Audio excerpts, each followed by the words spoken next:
Film की शुरुआत में क्लेटन नाम के एक डिटेक्टिव को दिखाया जाता है। क्लेटन ने अपनी पूरी जिंदगी में लगभग सभी केसेस को सॉल्व किया था, सिवाय एक के, जो उसका सबसे पहला केस था, जो एक पूरी फैमिली के मर्डर के कातिल को नहीं ढूंढ पाया था। लेकिन वो अब रिटायर होने वाला था। डिटेक्टिव के लिए बिल्कुल भी आसान नहीं था। उसका काम उसके लिए पैशन था। वो अभी भी बैठकर अपने पुराने सॉल्व किए गए केसेस पर स्टडी कर रहा होता है। तभी उसे फाइल में एक मेंटल हॉस्पिटल से आया हुआ एक लेटर मिलता है। रिटायरमेंट की वजह से उसे काम तो नहीं करना था, लेकिन उस लेटर को पढ़कर उसका इंटरेस्ट उसमें बढ़ता जा रहा था। रात ज्यादा होने की वजह से डिटेक्टिव की वाइफ उसके पास आकर उसके रात तक जागने और डिस्टर्ब रहने की वजह पूछती है। डिटेक्टिव अपने बेटे की तस्वीर उठाते हुए अपनी वाइफ को कहता है कि क्या वजह हो सकती है। वही मेरा पास्ट, मेरी गिल्ट, जो मैं कभी भी भुला नहीं सकता। यहाँ हमें पता चलता है कि पास्ट में डिटेक्टिव की एक छोटी सी गलती की वजह से उनकी फैमिली का बहुत बुरा एक्सीडेंट हो गया था, जिसमें उन्होंने अपने बेटे को खो दिया और बेटी पैरालाइज हो चुकी थी, और इस गिल्ट से वो पूरी जिंदगी नहीं निकल पाए। इसके बाद अगली सुबह हम देखते हैं कि डिटेक्टिव अपनी बेटी को बर्थडे विश करके घर से निकल जाता है उस हॉस्पिटल के लिए जहाँ से उसे एक डॉक्टर बार बार लेटर लिखकर बुला रहा था। फिर डिटेक्टिव हॉस्पिटल पहुंच जाता है और रिसेप्शन पर उसे अपनी गन जमा करवानी पड़ती है, क्योंकि ये एक मेंटल हॉस्पिटल था और यहाँ किसी भी तरह का हथियार दुर्घटना का कारण बन सकता था। जब डिटेक्टिव डॉक्टर के पास जाता है तो डॉक्टर को देखकर लगता है कि मानो वो डिटेक्टिव का ही इंतजार कर रहा था। जब डिटेक्टिव यहाँ बुलाने की वजह पूछता है तो डॉक्टर उसे एक पेशेंट के बारे में बताता है जो काफी अजीब था, जो खुद को सिविल वॉर का सोल्जर बताता था। हैरानी की बात यह थी कि सिविल वार को लगभग 100 साल बीत चुके थे और रिकॉर्ड के अनुसार वो पेशेंट सिविल वार में मारा जा चुका था। लेकिन अजीब बात यह थी कि वो पेशेंट 20 साल पहले जिंदा पाया गया। ये मुमकिन नहीं है कि उस वक्त के लोग अब तक जिंदा हों। सारी बात सुनने के बाद डिटेक्टिव को सभी बातें बचकाना लग रही थी। डिटेक्टिव डॉक्टर से यहाँ बुलाने की असली वजह पूछता है, आखिर मुझे यहाँ बुलाया क्यों? डॉक्टर बताता है कि वो आदमी आपसे मिलने के लिए पिछले कई सालों से मेरे पास है और आपका नाम लेता है। उसके मुताबिक वो आपको अपनी कहानी बताना चाहता है। ये सुनकर डिटेक्टिव कहते हैं कि मैं इस काम से रिटायरमेंट ले चुका हूँ और ऐसे केसेस के लिए मेरे पास बिल्कुल भी वक्त नहीं है, और आज तो मैं इस आदमी से मिल भी नहीं सकता क्योंकि आज मेरी बेटी का बर्थडे है। अगर आप चाहते हैं तो मैं किसी ऑफिसर को भेज देता हूँ जो उस आदमी का बयान रिकॉर्ड कर लेगा। डिटेक्टिव की ये बात सुनकर डॉक्टर उन्हें एक पेज दिखाता है जिस पर बार बार उस आदमी ने डिटेक्टिव का नाम लिखा हुआ था, और ये बात डिटेक्टिव को उस आदमी से मिलने पर मजबूर कर देती है। उस पेशेंट के पास जाते हुए डॉक्टर डिटेक्टिव को बताता है कि मैंने बहुत से लोगों का इलाज किया है, लेकिन ये आदमी थोड़ा अलग है, ऐसे जैसे वो किसी ताकत के वश में है। वो सभी की नजरों में पागल है, लेकिन मुझे उसकी दिमागी हालत बिल्कुल भी खराब नहीं लगती। शायद इसलिए हॉस्पिटल का पुराना स्टाफ डैनियल नाम के इस पेशेंट के साथ काम करने के लिए तैयार नहीं था, जिसके चलते डैनियल को सभी पेशेंट से अलग रखा गया था और डैनियल की देखरेख सिस्टर रोज कर रही थी। डिटेक्टिव डैनियल को देखकर कहता है कि अच्छा मजाक है, मैंने इससे ज्यादा सड़ी हुई लाश कभी नहीं देखी, क्योंकि डैनियल की बॉडी से सड़ने की स्मेल आ रही थी और उसका चेहरा लगभग पूरा खराब था। डॉक्टर डिटेक्टिव से कहता है कि मेरा यकीन मानिए, ये आदमी जिंदा है। लेकिन डिटेक्टिव को डॉक्टर की बात पर यकीन नहीं होता। तभी अचानक डैनियल अपनी आंखें खोल लेता है तो डिटेक्टिव को यकीन आ जाता है। डिटेक्टिव डैनियल से पहला सवाल पूछता है कि तुम्हें मेरा नाम कहाँ से पता चला? डैनियल बताता है कि मुझे तुम्हारा नाम एक अखबार से पता चला, जिस पर डिटेक्टिव कहता है मुझे पहले ही पता था कि ये सब एक नाटक है और मैं यहाँ 1 मिनट नहीं रुक सकता। इतना कहकर डिटेक्टिव वहाँ से जाने लगता है। तभी डैनियल डिटेक्टिव की बेटी का नाम लिखकर बताता है कि आज उसकी मौत होने वाली है। ये देखकर डिटेक्टिव को गुस्सा आ जाता है और वो डैनियल का गला दबाने लगता है। डॉक्टर उसे समझाकर बाहर की ओर ले जाता है। वहीं डैनियल एक अजीब शैतान की तरह हंस रहा होता है। फिर हम बाहर देखते हैं कि डिटेक्टिव इस सब से बहुत ज्यादा गुस्से में है और वो कहता है कि ये आदमी सच में पागल है या इसकी कोई चाल है। उसने पहले मेरी इंफॉर्मेशन निकाली और अब मुझे ही धमकी दे रहा है। डिटेक्टिव डॉक्टर से कहता है उस हर एक आदमी की डिटेल चाहिए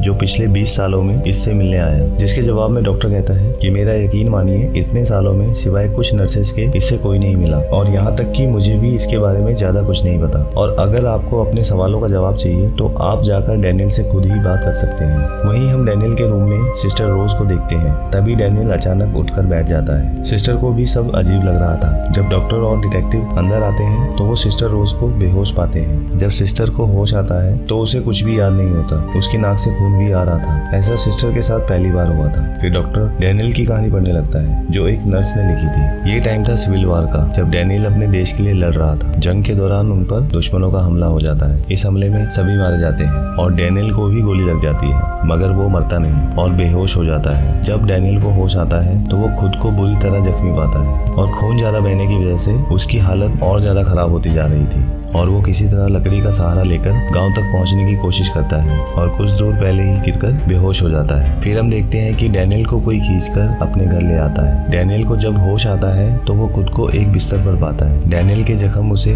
बहुत तकलीफ दे रहे थे। फिर वो जैसे ही उठने की कोशिश करता है तो वहाँ एक औरत आकर उसे ऐसा करने से रोकती है और बताती है, हमने बड़ी मुश्किल से तुम्हारे जख्मों से बहते हुए खून को रोका है। तभी वहाँ उस औरत का हस्बैंड भी आ जाता है तो डैनियल उससे हॉस्पिटल ले जाने को कहता है क्योंकि डैनियल बहुत तकलीफ में था। लेकिन वो आदमी साफ साफ मना कर देता है और कहता है यहाँ दूर दूर तक कोई हॉस्पिटल नहीं है। इतने में डैनियल की दर्द की वजह से हालत ज्यादा खराब होने से बेहोश हो जाता है। जब उसे 2 दिन बाद होश आता है तो दोनों पति पत्नी उसके पास बैठे होते हैं। वो आदमी उसे कहता है कि हम तुम्हें यहाँ रख रहे हैं, तुम्हारी मदद कर रहे हैं, इसलिए तुम्हें हमारे कुछ उसूल मानने पड़ेंगे। पहले ये कि तुम ना तो किसी धर्म या भगवान की बात करोगे, ना ही हमें तुम्हारा नाम जानना है और ना तुम हमारा नाम जानने की कोशिश करोगे। हम एक दूसरे को नामों से नहीं बुलाएंगे। डैनियल उनसे रिक्वेस्ट करता है कि प्लीज मेरे जिंदा होने की खबर मेरे साथियों तक पहुंचा दो, वो खुद मुझे लेने यहाँ आ जाएंगे। लेकिन वो आदमी ऐसा करने से भी मना कर देता है। वो कहता है कि ना हम जंग का हिस्सा है और ना ही बनना चाहेंगे। फिर रात को जब डैनियल सो रहा होता है तो कोई उसका बेड जोर से हिलाता है। डैनियल उठकर देखता है तो वहाँ कोई भी नहीं होता। वो बहुत डर जाता है और उसके जख्मों से खून निकलना शुरू हो जाता है। उसे लगने लगता है कि वो अब ज्यादा दिन जिंदा नहीं रहेगा।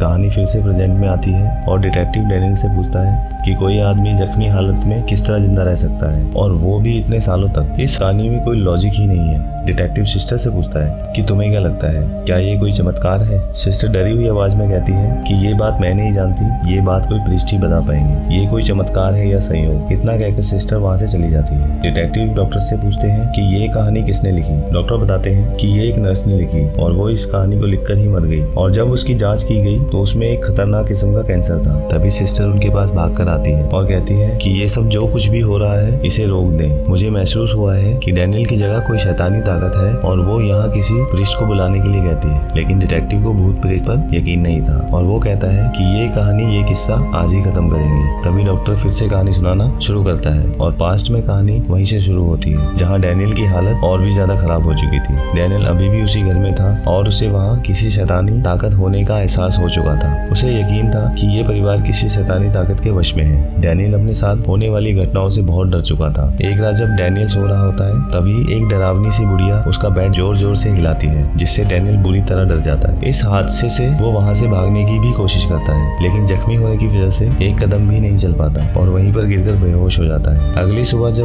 उस घर की औरत वहाँ आती है तो डैनियल उससे इस घर में होने वाली घटनाओं की वजह पूछता है। वो बताती है कि ये घर उसके माता पिता का है और पिछले 10-11 साल से वो यहाँ है। एक बार जब उसकी माँ जंगल से वापस लौटी, उनकी बॉडी से सड़ने की बदबू आ रही थी और चेहरा जैसे किसी लाश का हो और वो चल भी नहीं पाई और ये बीमारी मेरी बेटी को भी लग गई। डैनियल कहता है कि मुझे रात में एक बूढ़ी औरत डराने आती है। ये बात सुनकर उस औरत को गुस्सा आ जाता है। उसे लगता है कि डैनियल उसकी माँ का मजाक उड़ा रहा है और वो उसे डांटती है। वो कहती है मेरी माँ चल भी नहीं पाती। डैनियल कहता है कि ये कोई शैतानी ताकत भी हो सकती है जिसने तुम्हारी माँ को वश में किया हो। इस पर वो औरत कुछ नहीं कहती और वहाँ से चली जाती है। इसके बाद कहानी फिर प्रेजेंट में आती है जहाँ डिटेक्टिव डैनियल से पूछता है कि तुम हो कौन? मुझे ये सारी कहानी बनावटी लगती है। इससे पहले डैनियल जवाब देता, डिटेक्टिव को याद आता है कि उसकी बेटी का आज बर्थडे है। तभी वो घर के लिए वहाँ से निकलता है लेकिन जब वो बाहर देखता है तो बहुत बर्फबारी हो रही होती है। उसे ना चाहते हुए भी हॉस्पिटल में वापस आना पड़ता है और वो डैनियल की कहानी को गौर से देखता है और नोटिस करता है कि कहानी के बहुत से वर्ड्स में कैपिटल अल्फाबेट्स यूज किए हुए हैं जिनको मिलाने पर कुछ वर्ड बन रहे। फिर वो उस कहानी पर इन्वेस्टिगेशन करने लगता है। साथ ही साथ उसे डॉक्टर पर भी शक होना शुरू हो गया था। उसे यकीन था कि डॉक्टर कुछ तो छुपा रहा है। वो डॉक्टर के रूम में जाकर तलाशी लेने लगता है जहाँ उसे खुफिया कमरा मिलता है। वो देखता है कि वहाँ डैनियल के केस की फाइल्स पड़ी हैं। उन फाइल्स में डैनियल की पुरानी फोटो भी थी जिसमें डैनियल के शरीर पर डिटेक्टिव का नाम लिखा हुआ था। ये जानने के बाद डिटेक्टिव डॉक्टर के पास जाता है और डैनियल का पुराना कमरा दिखाने को कहता है। वहाँ जाकर डिटेक्टिव डॉक्टर से बात करता है, अगर तुम डैनियल के बारे में कुछ और जानते हो तो मुझे साफ साफ बता दो। डॉक्टर बताता है कि डैनियल जहाँ पहले हॉस्पिटल में था तो वहाँ के लोगों ने उसे वहाँ से निकाल दिया। उनका कहना था जो भी इसके साथ ज्यादा देर रहता था उसकी अजीब तरीके से मौत हो जाती थी। इतने में सिस्टर कहती है कि मुझे यकीन है डैनियल के ऊपर शैतानी साया है, हमें जल्दी से प्रीस्ट को बुलाना चाहिए, ये हमारे बस की बात नहीं है। डिटेक्टिव कहता है कि मुझे तो ये लगता है कि ये कहानी जिस नर्स ने लिखी है उसकी दिमागी हालत ठीक नहीं रही होगी, उसने अपने ख्यालों को इस कहानी में लिख दिया है और साथ ही मेरे बारे में सारी जानकारी डैनियल को दे दी। बात करते हुए उन सबको बेसमेंट से डैनियल की एक खौफनाक आवाज आती है। जब वो बेसमेंट में जाते हैं तो वो डैनियल को अपने बेड पर लेटा हुआ देखते हैं। फिर डिटेक्टिव रोज को सभी कैपिटल अल्फाबेट्स लिखने को कहता है और कहानी का आखिरी हिस्सा भी पढ़ने लगता है। कहानी एक बार फिर पास में जाती है जहाँ वो बूढ़ी औरत डैनियल को डराने के लिए उसके कमरे में आती है। डैनियल डर के मारे नीचे गिर जाता है। तभी वो खिड़की से बाहर देखता है कि उन लोगों की बेटी भी अजीब सा बर्ताव कर रही है और उसके माता पिता रो रहे हैं। फिर उस घर का मालिक डैनियल के कमरे में आता है और उसे उठाकर बेड पर लेटाता है। वो डैनियल से उसका नाम पूछता है। वो हैरान हो जाता है कि ये वही नाम है जो काफी दिनों से उसकी बेटी ये नाम पुकार रही है। वो डैनियल से कहता है तुम वही इंसान हो जो हमारी मदद कर सकता है। वो बताता है कि हमें एक शैतान ने वश में किया हुआ है। ये शैतान माता पिता की कमजोरियों का फायदा उठाकर अपने वश में कर लेता है। तुम हमें मार दो जिससे ये शैतान हमें मारने वाले को वश में कर लेगा, जिससे हमें इस दर्द भरी जिंदगी से छुटकारा मिल जाएगा। क्योंकि तुम्हारे कोई बच्चे नहीं है, तुम इस शैतान के वश में नहीं आ पाओगे और तुम भी यहाँ से निकल जाओगे। और वो ये कहकर वहाँ से चला जाता है। ये सब सुनकर डैनियल बहुत ज्यादा डर जाता है। वो यहाँ से बस भागना चाहता था। रात में जब डैनियल भागने की कोशिश करता है तो कोई शैतानी ताकत उसे हवा में लटका देती है। वो जोर जोर से चिल्लाता है। उसकी चीख सुनकर घर के लोग वहाँ आ जाते हैं और किसी तरह उसे पैरों से पकड़कर नीचे खींचते हैं। डैनियल डर की वजह से अपना कंट्रोल खो देता है और पास पड़े हथौड़े से उस आदमी और औरत को मार देता है। डैनियल उस बूढ़ी औरत को भी मार देता है, लेकिन जब वो उस बच्ची को मारने जाता है वो भी शैतान के वश में है और उसे जंजीरों से बांधा हुआ है। वो बच्ची उसे मारने के लिए उकसाती है। डैनियल ना चाहते हुए भी उसे भी मार देता है और वहाँ से निकल जाता है। डैनियल अब आसानी से चल पा रहा था, जिसे देखकर समझ आ जाता है कि डैनियल अब शैतान के वश में है। और यहाँ हमें पता चलता है कि ये वही केस था जिसे डिटेक्टिव आज तक सॉल्व नहीं कर पाया था। और सिस्टर भी उन कैपिटल अल्फाबेट को जोड़कर एक सेंटेंस बना चुकी थी जिसका मतलब था आई एम इन डैनियल, और ये बताया होता है शैतान ने।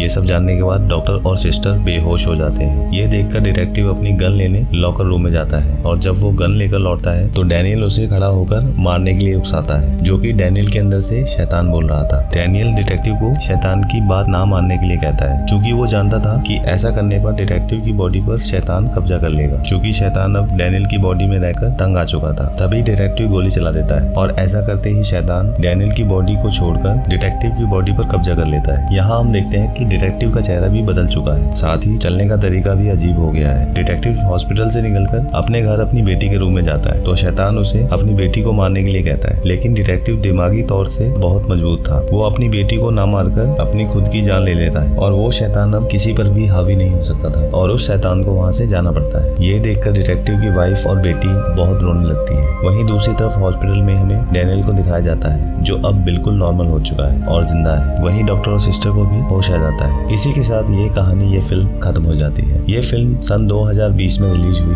IMDb पर इसकी रेटिंग है 4.4। उम्मीद करता हूँ आपको ये कहानी पसंद आई होगी। मिलते हैं अगली वीडियो में एक नई कहानी के साथ। धन्यवाद।